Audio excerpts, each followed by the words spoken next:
Okay, y'all. Welcome back to my channel. Um, I should have put some comics on before I started, but I just want to talk to y'all today. I know my hair is wild, looking kind of rough, and whenever I get the energy up, I'm gonna see if I can do myself a silk press. But my hair is all over the place because I have not been feeling well. So, being that today is May 1st, I decided this was like the best, like the perfect time to do this video. So it just seems like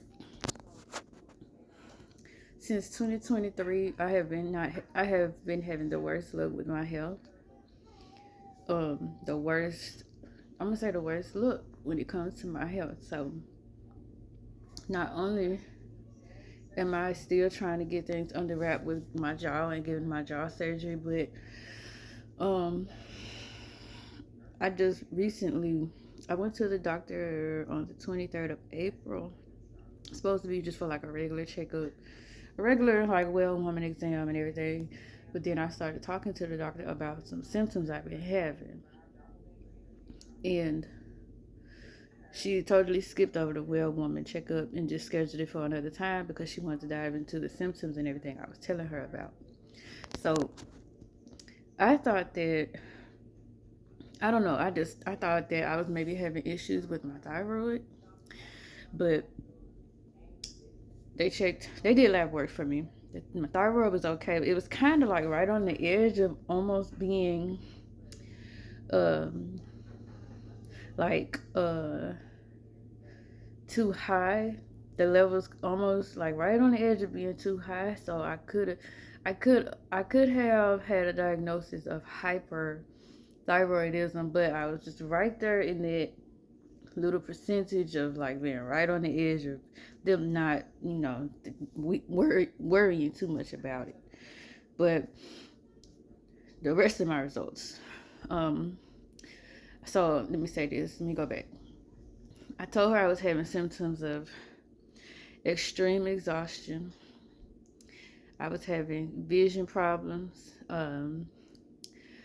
joint pain, muscle weakness and pain, like random spots in my legs that would feel bruised. But I'll sit up and be trying to think about what did I bump up against, or did I hurt myself? And I'm like, no, I didn't. So why do I feel like there's a knot in my leg or like a bruise or something?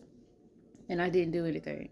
And the exhaustion, the soreness, knowing I didn't do anything because I don't even have the energy or the strength to get up and work out like I wish I could do, like I used to be able to do. I was having, still is, all these symptoms I'm still having. So, um, insomnia, like being exhausted, but not being able to fall asleep when I'm ready to get in the bed. So I get to when I finally would get to sleep, I could sleep, but it would be getting to sleep that would be the problem. Like I wouldn't go to sleep till like 1 or 2 o'clock in the morning, just laying in the bed. Um, Waking up in the morning, joint pain, so stiff my fingers. I can't even pick up my coffee mugs. Still going through it. Hurts. Um, Shoulder pain.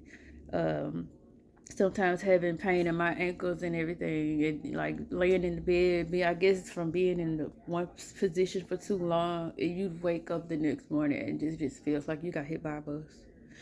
But I just remember to saying to my folks, I feel like an old woman.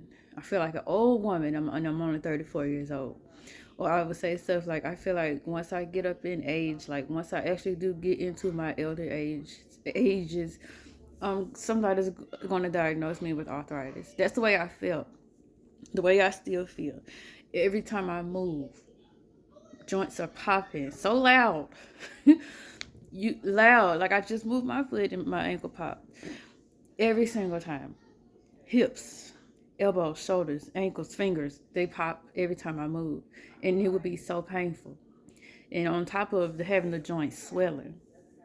And so at first the rash. I would break out in hives on my arms and the tops of my hands so bad that they would be on fire red and itching so bad. And when they stopped itching, they would be so painful that when I would take my showers, I would have to be careful about how letting the water run on my arms and then washing with soap and scrubbing. I would have to be very careful. Um, what else? Back pain, just pain everywhere. And then I didn't know that the way that I forget things, I didn't know that was a part of it too. So, um, I remember DoorDashing some food, and the Dasher texted and asked what were the name of my apartments. I couldn't remember the name of my apartment complex. I had to ask my mom, could you please tell me what are the name of my apartments? I'm trying to get something delivered, and they trying to figure out how to get to me. And that was so weird to me. I could not think of the name of my apartment complex. Then this happened a few times. Me saying I'm going to do something, and then within a matter of minutes, I forgot to do it. Yeah, it's I don't know what actually made her take it serious, because when I told her about the rash, she just kind of brushed it off and said it was eczema, but it's not eczema. I don't have eczema. Um, like I don't have the deep rash pop up on my face, or maybe I just can't see it, but I do have itching and irritation here and on my face. So if anybody knows what I'm getting to, then you probably know what I'm explaining. And then like the hair loss, I only have hair loss in the front, and this scabs and stuff. I had to tell her about that. I showed her that because my sisters and everything thought they would always say I needed to see a dermatologist because they thought I may have had psoriasis, but this was just a sign of an autoimmune disease. Um, so yeah, so basically, the lab work came back. I failed. No, I didn't fail. I had a positive ANA test, ANA test, where they test your antibodies. My iron was severely low. I think that was at like a level 8. I have a very low vitamin D deficiency. Um, my red blood cells were also very, very low. Um, I forget what RDW means, but it wasn't good. I think that one was high, so that meant that my cells were abnormally shaped, or the size of them were abnormal. So I had to look more into that to get a better understanding of what that means.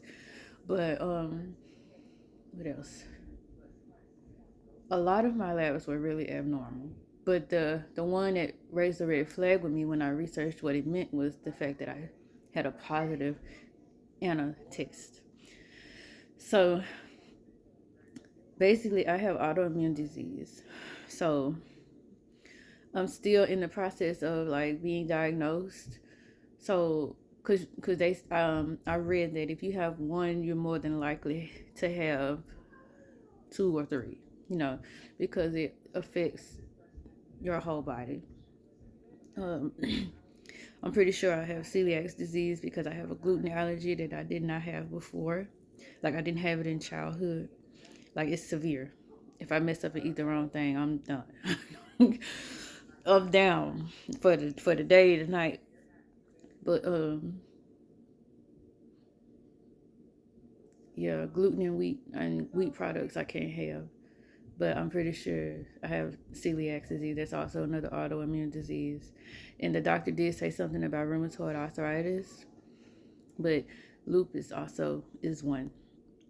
So I guess what is it, SLE, lupus? But I don't know. I'm waiting on what's next because I haven't really spoken to her yet or seen her yet to like talk about what's next as far as like treatment wise, because you can be treated to help your symptoms, but there is no cure.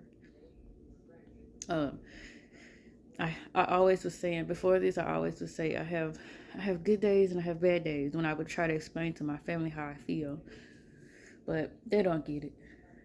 I don't think they get it. I don't even think nobody even like looked up and tried to research what it meant when I told them I had it. But it's painful. I'm just gonna say that when you have flare ups and your symptoms flare up, it's like a pain in your whole body from head to toe, and the exhaustion. You swell around your eyes. Everything swells, and it's hard to do anything. Also, people with these type of problems have depression, and I was diagnosed with major depressive disorder back in 2003, and they didn't actually like try to convince me to take medication for it until all of my labs and everything came back from this last doctor's appointment. I haven't started the medicine yet, but when I have the flare ups, that's when I feel like I need it the most. It's hard to focus. I can't remember anything, and it does make me sad. It does. It affects your brain. It affects my brain. It affects me mentally. So, I don't know. I'm still researching and trying to find out all that I can about this autoimmune diseases. I'm still researching because I didn't know much about them. I didn't know much about it. So, if anybody can comment under my video and tell me which one you have or which ones that you are diagnosed with and how you're being treated as far as like medications and therapies or whatever you have to take to make yourself feel better, or even just give me like ideas on how to cope, because my doctor also recommended therapy, like talking to a counselor or whatever, which I'm still in the air about that too. You can comment down below and just give me some advice, because like I said, I just recently diagnosed and I'm still going through the process of like what's next. But yeah, so I just feel like May 1st being Lupus Awareness Month, this was a good time to make a video like this to talk to my supporters. Comment down below if you watch this video, purple hearts or butterflies.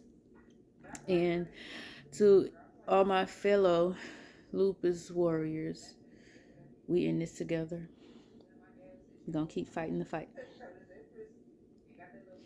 Thank you for watching. Go ahead and subscribe and like this video, and don't forget to leave me a comment. I'll see you guys next time. Bye.